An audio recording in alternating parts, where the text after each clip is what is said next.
Thailand और Cambodia जिनकी तरफ पूरी दुनिया एक शांतिप्रिय देश की नज़र से देखती है, यही दोनों देश आज एक दूसरे के खिलाफ युद्ध के मैदान में खड़े हो गए हैं। और वजह क्या है? एक प्राचीन शिव मंदिर। लेकिन ये बात थोड़ी अजीब लगती है कि सिर्फ एक शिव मंदिर के लिए दोनों देश आपस में कैसे लड़ सकते हैं। तो इसका मतलब एक ही निकलता है कि जिस मंदिर के लिए ये लड़ाई शुरू है वो कोई नॉर्मल मंदिर नहीं है, ये बहुत ही खास मंदिर है। इतना खास कि दोनों देश उस मंदिर को अपने पास रखना चाहते हैं। 2025 में वैसे भी काफी सारे युद्ध शुरू है, लेकिन किसी मंदिर को लेकर दो देश आपस में भिड़ जाएंगे ये बात किसी ने सोची नहीं थी। आमतौर पर हम जब थाईलैंड कंबोडिया के बारे में सोचते हैं तो हमारे दिमाग में आता है अंगकोर वाट का वो फेमस मंदिर।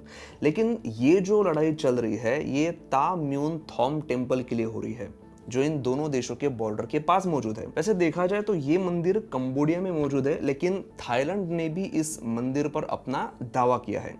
दोनों देश एक दूसरे के ऊपर बम गिरा रहे हैं, फाइटर जेट से हमले किए जा रहे हैं। तो सवाल यह है कि आखिर ऐसा क्या है उस मंदिर में जिसके लिए ये दो देश आमने सामने खड़े हो गए हैं। मतलब लिटरली इस डिस्प्यूट के चलते बॉर्डर के 86 गांवों को खाली किया गया है और 40,000 लोगों को वहां से हटाया गया है। और रिसेंटली तो थाईलैंड ने कंबोडिया के यूनेस्को साइट के पास बमबारी भी की है। मैं आपको इस मंदिर का पूरा इतिहास और उन दोनों देशों के बीच अब जो माहौल बन चुका है उसके बारे में डिटेल में बताऊंगा। बस वीडियो को आप आखिर तक जरूर देखिए और प्लीज आगे बढ़ने से पहले वीडियो को लाइक जरूर करिए। सबसे पहले बात करते हैं थाईलैंड और कंबोडिया के जियोग्राफी की। इन दोनों देशों के बीच लगभग 800 किलोमीटर की लंबी बॉर्डर है और उसी बॉर्डर पर जो डैनग्रिक माउंटेन है वहीं पर ये आर्कियोलॉजिकल साइट है जहां पर 3 बड़े बड़े मंदिर मौजूद है।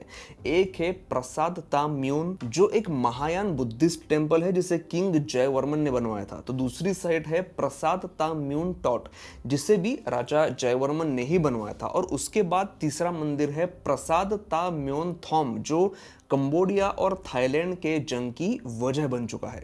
ये एक हिंदू मंदिर है जिसे 12वीं सदी में राजा उदयादित्य वर्मन ने बनवाया था। अब ये तीनों जो मंदिर है ये एक दूसरे से थोड़े दूर है। मतलब इन तीनों मंदिरों के बीच का जो अप्रोक्सीमेट डिस्टेंस है वो आधा किलोमीटर तो होगा ही। यह मैं इसलिए बता रहा हूं ताकि आपको पता चले कि ये साइट कितनी बड़ी है। अब इस प्रॉब्लम की जड़ को समझने के लिए हमें थोड़ा पीछे जाना होगा। करीब 1863 के आसपास पूरी दुनिया में यूरोपियन लोग जो थे वो अलग अलग देशों को अपने कंट्रोल में ले रहे थे, वहाँ पर अपनी कॉलोनीज बना रहे थे।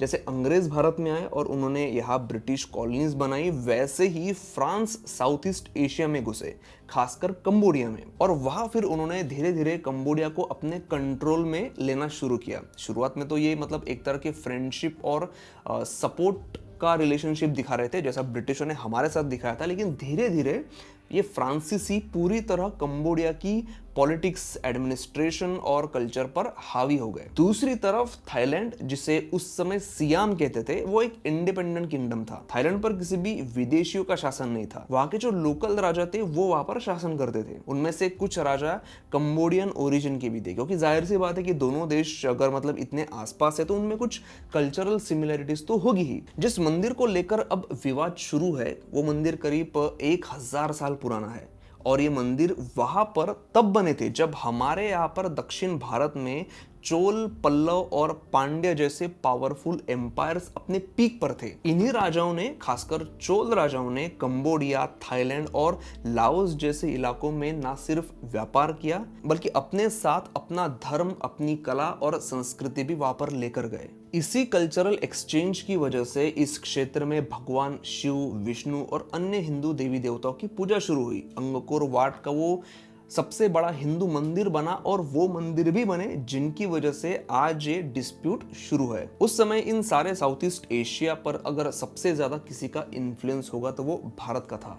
थाईलैंड और कंबोडिया के लोग बुद्धिज्म तो फॉलो करते ही थे, लेकिन वहाँ के लोग भगवान शिव, विष्णु और ब्रह्मा जैसे हिंदू देवी देवताओं की भी बहुत रिस्पेक्ट करते थे, उनकी भी पूजा करते थे। इसका रीजन ये था कि वहां पर कई सारे मूल भारतीय वंश के हिंदू राजाओं ने राज किया था, कई सारे मंदिर बनाए थे।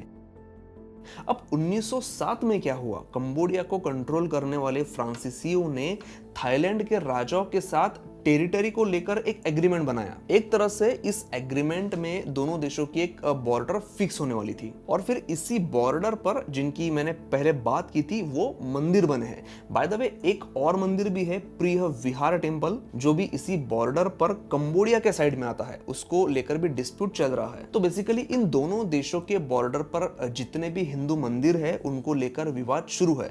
तो अब उस एग्रीमेंट के अकॉर्डिंग बॉर्डर तो बन चुकी थी और कई सारे हिंदू मंदिर जो थे वो कंबोडिया के साइड चले गए, क्योंकि वहां पर मतलब कंबोडिया में फ्रेंच राजाओं का शासन था, तो उन्होंने वो जो मंदिर थे वो कंबोडिया में लिए। और उस वक्त थाईलैंड इसको लेकर कुछ नहीं बोला, क्योंकि वहां के जो राजा थे उनकी फ्रेंच लोगों के सामने ज्यादा चलती नहीं थी। लेकिन फिर उसके बाद थाईलैंड के वो गांव जो बॉर्डर के बहुत पास थे, वहां के लोग भी उन बॉर्डर वाले मंदिर में जाने लगे, वहां पूजा अर्चना करने लगे और फिर धीरे धीरे थाईलैंड ने ये मांग शुरू की कि ये जो मंदिर है ये किस बेसिस पर उस वक्त कंबोडिया को दे दिए गए। थाईलैंड को लगने लगा कि फ्रेंच लोगों ने उनके साथ इनजस्टिस किया है और इसी बात को लेकर आज तक थाईलैंड और कंबोडिया एक दूसरे के दुश्मन बने हुए हैं। 2008 में ये मामला इंटरनेशनल कोर्ट ऑफ जस्टिस में पहुंचा था, ये डिसाइड करने के लिए कि ये मंदिर थाईलैंड का है या फिर कंबोडिया का।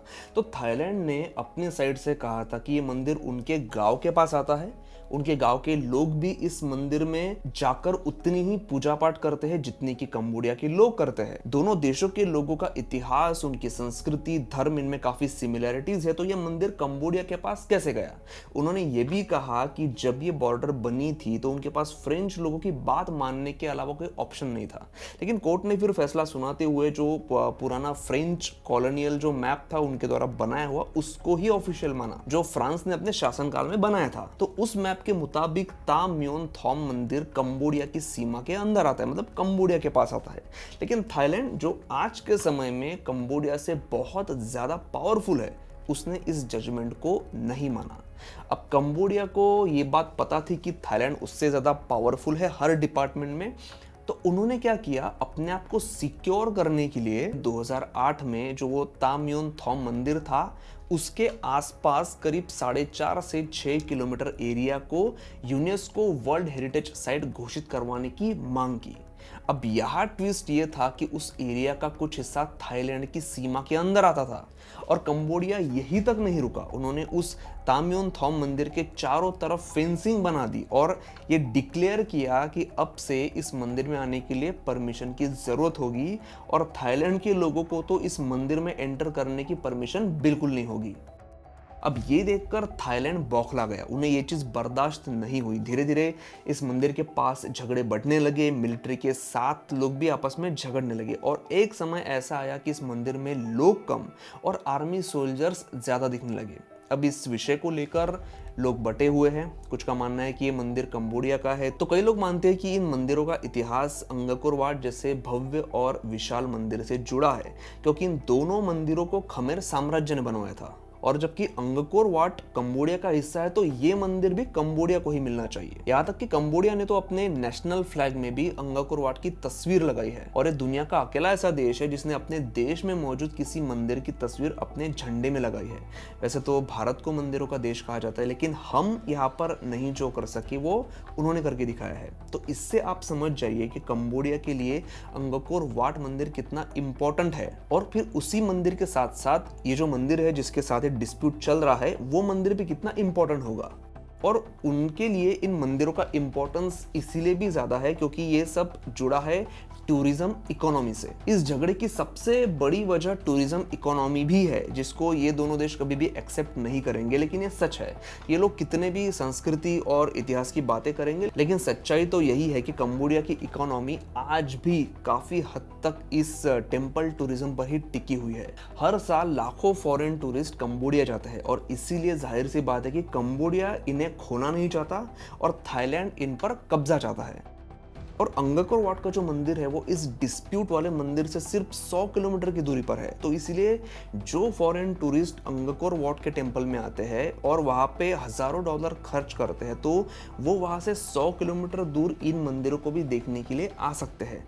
इसीलिए ये मंदिर जिनके देश में रहेंगे उनके इकोनॉमी पर इसका जबरदस्त असर पड़ने वाला है। लेकिन इस सारे विवाद का सबसे ज्यादा असर पड़ा है उन लोगों पर जो इन मंदिरों के आसपास के गांव में रहते हैं, इन मंदिरों के पास पूजा का सामान बेचते हैं और अपनी रोजी रोटी कमाते हैं। जब से ये मंदिर विवाद का विषय बना है तब से इन लोगों ने अपना रोजगार गंवा दिया है और इस विवाद में सबसे ज्यादा नुकसान इतिहास का भी हो रहा है, जो इतिहास इन मंदिरों से जुड़ा है। क्योंकि अगर 24 घंटे गन लेकर मिलिट्री वहां पर खड़ी रहेगी तो ये इतिहास लोगों तक पहुंचेगा कैसे। सिर्फ ये डिस्प्यूट वाले मंदिर ही नहीं, अंगकोर वाट के मंदिर में आने वाले लोगों पर भी इस बात का बहुत ही ज्यादा असर पड़ा है। इसीलिए ये बात हमारे इंडिया के लिए भी अच्छी नहीं है।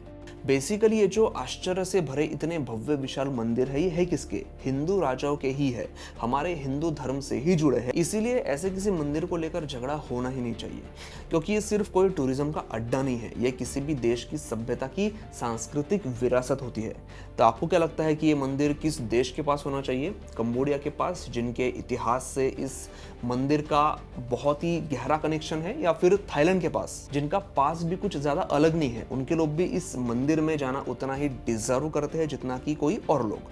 आपकी राय क्या है मुझे कमेंट सेक्शन में जरूर बताइए। वीडियो अच्छा लगा होगा तो प्लीज वीडियो को लाइक जरूर करिए, इससे जो वीडियो है ये ज्यादा से ज्यादा लोगों तक पहुंचने में मदद होगी। वीडियो देखने के लिए बहुत बहुत धन्यवाद।